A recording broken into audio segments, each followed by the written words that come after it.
Hello everyone, El Mescalero Shaves here for the Razor Company. Today I'm going to be doing a shave with Stirling's Ramblin Man. And we'll take a closer look at this guy too. It's very interesting soap, so stick around.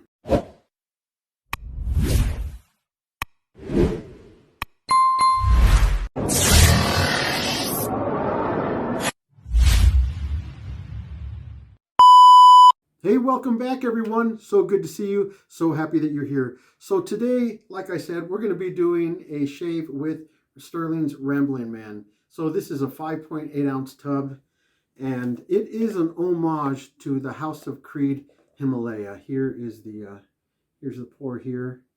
Really, really nice pour. Oh, and it smells great. So yeah, I am actually very familiar with the House of Creed Himalaya EDP. When it first came out in 2002, I owned a bottle of it for a while. That was like when I was in my late 30s. Wow, that was a long time ago. Yeah, it's funny how time flies by, right? And the older you get, the faster it flies. Time just goes by faster and faster the older you get. But yeah, so actually the House of Creed, when did the House of Creed come out? House of Creed has been around since 1760. And the House of Creed Himalaya EDP came out in 2002 is when it first came out.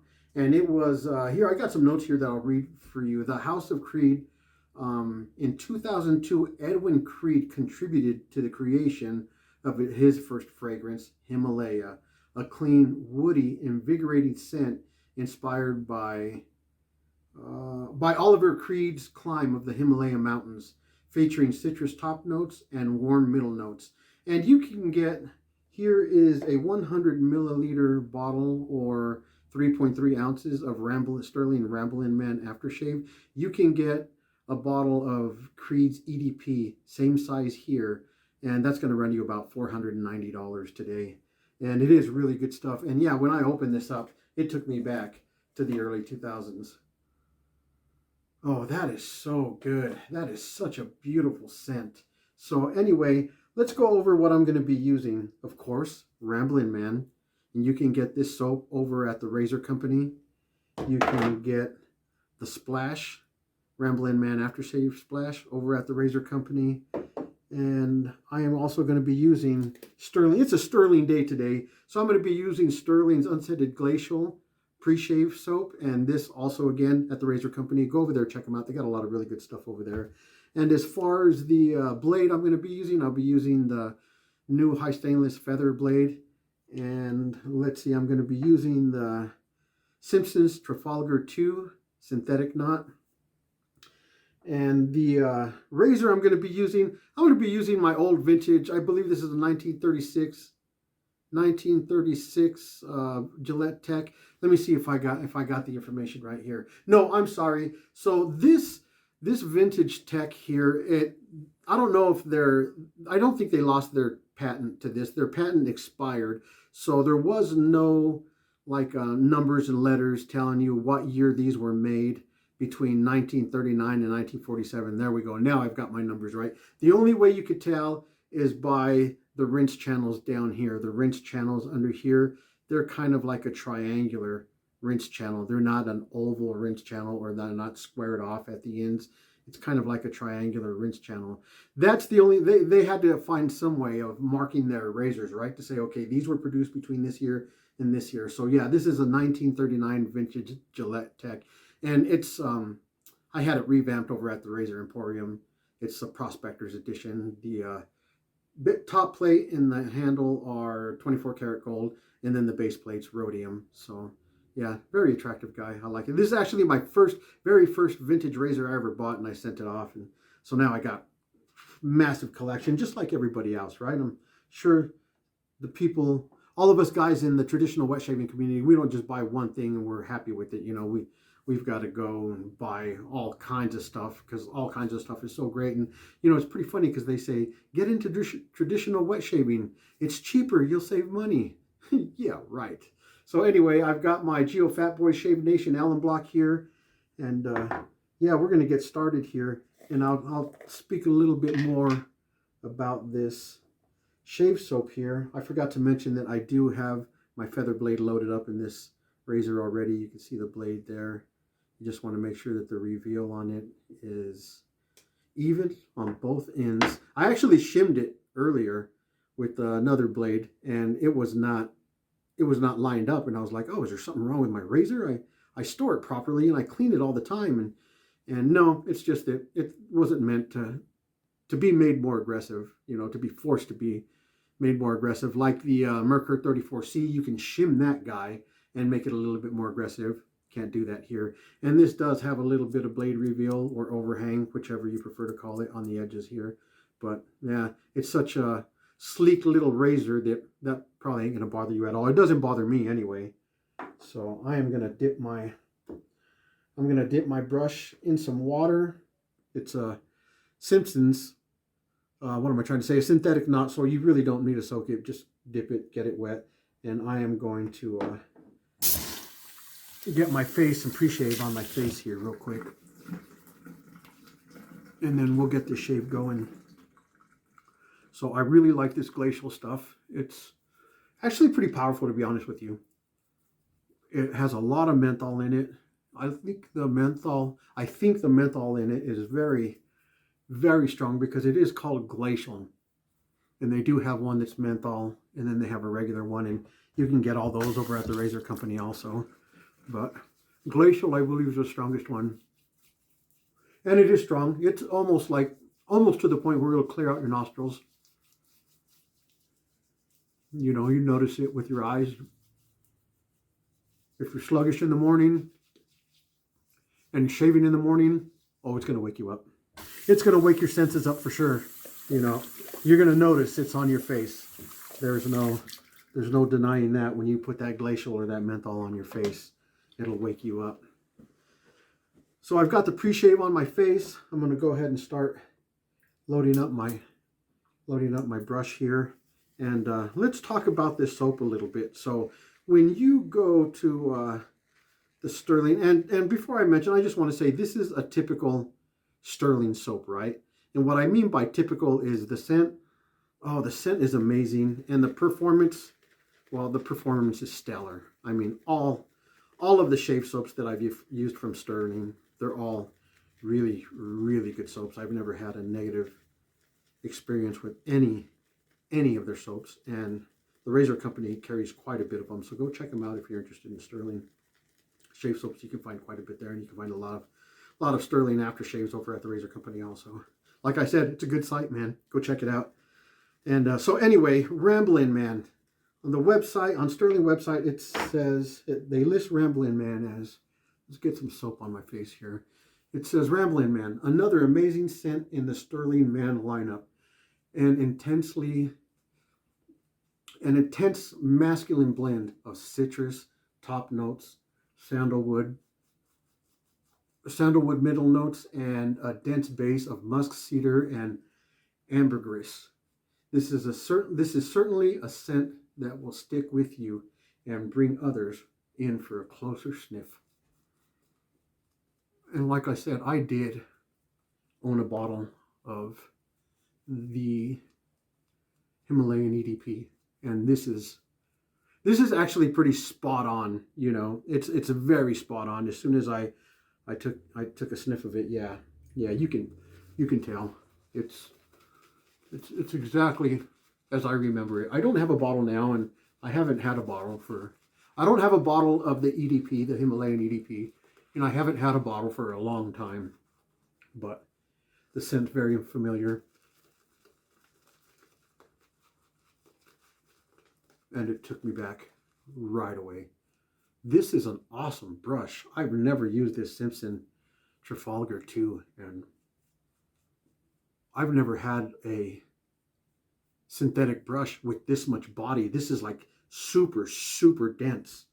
And yeah, it's awesome. You will have no problem whipping up a lather with this guy here.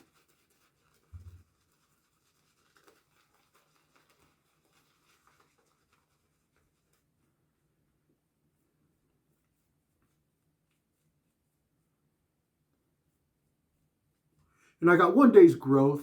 I like to I'm just like everybody else. I really like to mow down what I have on my face. So if I can wait a little bit, it is hard for me because I like to be clean all the time. But if I can wait for a little bit, a couple of days in between shaves, I really like that because I like to mow it down. But I actually have a really busy afternoon this afternoon, so I want to be nice and cleaned up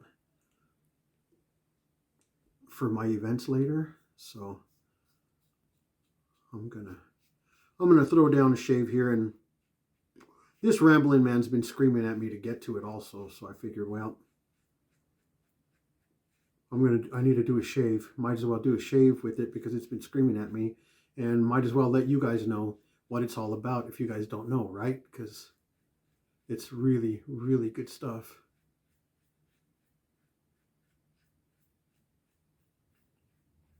This is such an awesome razor. I remember the first time I got it.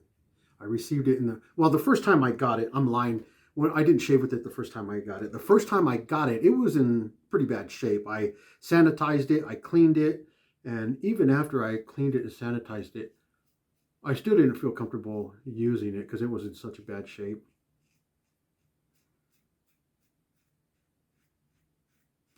So I sent it over to the Razor Emporium for a revamp service, and it didn't need a revamp service. I'm pretty sure it just needed a tune-up service, which their revamp service can get a little pricey, but their tune-up service is very reasonable.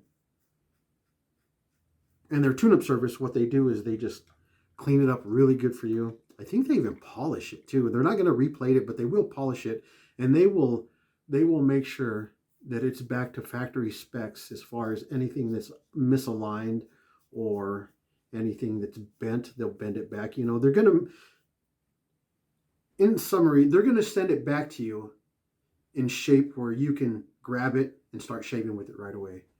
And most of the vintage Gillette razors, they're all nickel plated. Gillette was known for having nickel plating on their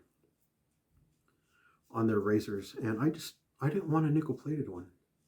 I wanted a really nice one, almost like I wanted to make a heirloom, right? Something I'm going to end up passing down to my son. And so I was like, yep, I want to try to get the best of the best that I can. So I said, no, revamp it with rhodium and 24 karat gold. Yeah, the 24 karat gold is a very, very soft metal, right? But I take such particular care with all my razors. And I said that I polish my razors. On one of my videos, I said that I polish my razors after every use. And I didn't mean to say, that's not what I meant. I don't polish them. But what I do is I rinse them out really good, and then I take a rag and then I wipe every piece and every component really, really good and make sure that it's super dry. And then I let them air dry. And I would say 3 times a year. Well, I've only been shaving for 6 months, so my schedule is 3 times a year. I will lubricate them just to make sure they're doing very well and none of them are getting rusted or stuck. So yeah, all my razors are on a lube service schedule, just like your vehicle. And like I was saying, I remember when I first used this guy, I got such a great shave from it. And it really messed me up, to be honest with you, because I was like, why would anybody want to go and buy a modern razor when these vintage ones are so amazing?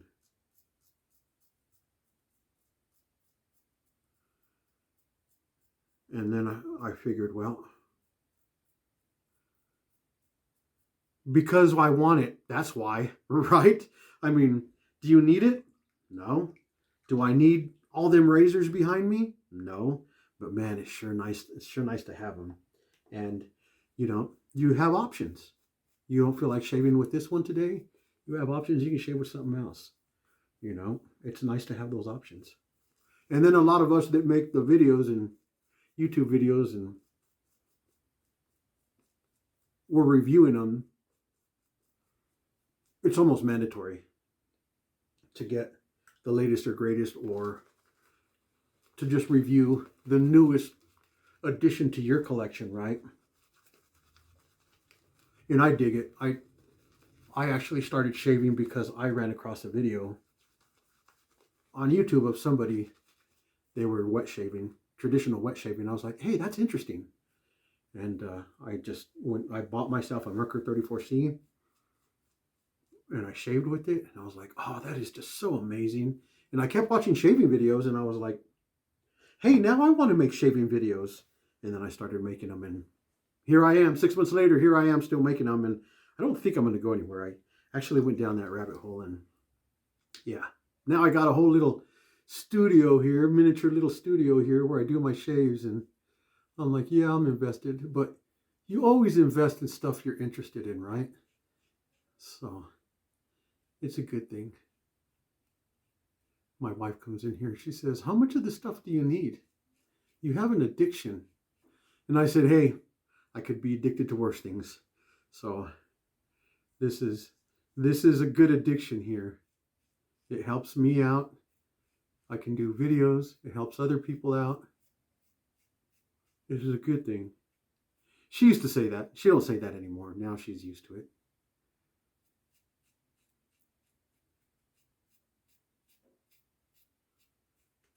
I'm getting quite a bit of audio feedback there on my chin.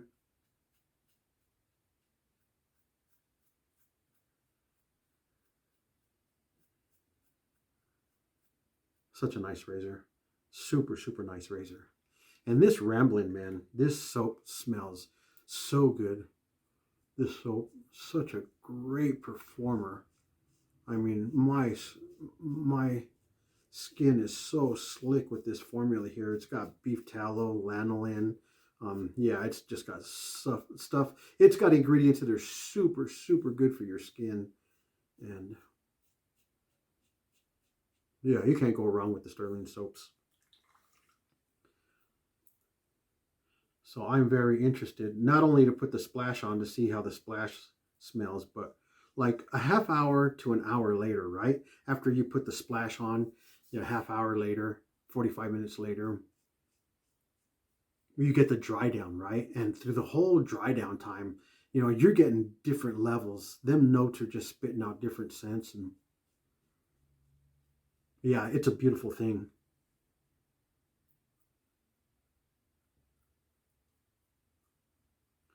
I really didn't have much there. So I'm not going to load up my face one more time. I'm not going to paint on my face one more time. I'm going to do a rinse and we'll see if I need any touch up or where I need to go from here.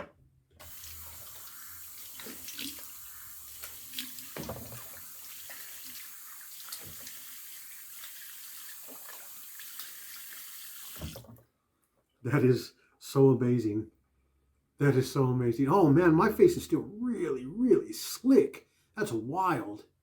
But yeah, I got a really good shave there. I'm not going to go anymore. I'm actually going to get my Alum Block wet. Go over my face with the Alum Block. Oh, that's just amazing. Maybe I found a little sting there. Or maybe not. That's just amazing because there's really nothing to talk about here. Yeah, there's nothing to talk about here. So this Alum Block's so good for you. It closes your pores. It sterilizes your face. And really, really good stuff.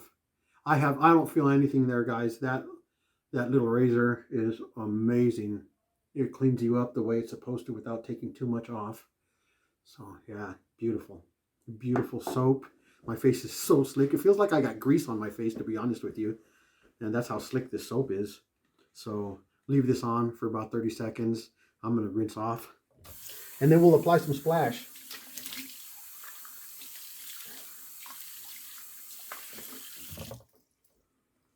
Okay, there we go. I didn't just rinse my face. My whole face, forehead, eyes. Acting like I shaved everywhere, right? Yeah, I shaved my forehead. Got to rinse off my forehead here. So we'll get all patted dry here. And I haven't even smelt this. I actually just took the protective plastic sleeve off before I started the video. So, oh, that is lovely. That is so good. These homages that are an homage to colognes. All these guys that are homages to colognes. Oh, they're just so good. So let's get a little bit here. Let's get a little more than a little bit. This is good smelling stuff. Oh yeah, that's got alcohol in it. Oh, I love that burn. Oh. Yeah, I'm choking myself. This is good stuff. I've got a lot of cologne, or not a lot of cologne, a lot of alcohol in it. Whoa, I got a good shave, man. That's a good shave. Yeah, you guys go out to the razor company and get you some of this soap. Really, really good stuff. You can't go wrong with it. It's a great, great price. So, yeah. Anyway, I'm going to call it quits here. That way I don't take up too much of your guys' time. Thank you so much for stopping by. You guys please subscribe to the Razor channels, Razor Company's channel. A lot of good guys here doing a lot of really good stuff, giving you a lot of great feedback, and we appreciate it. Anyway, hey, you guys take care of yourselves. Till next time.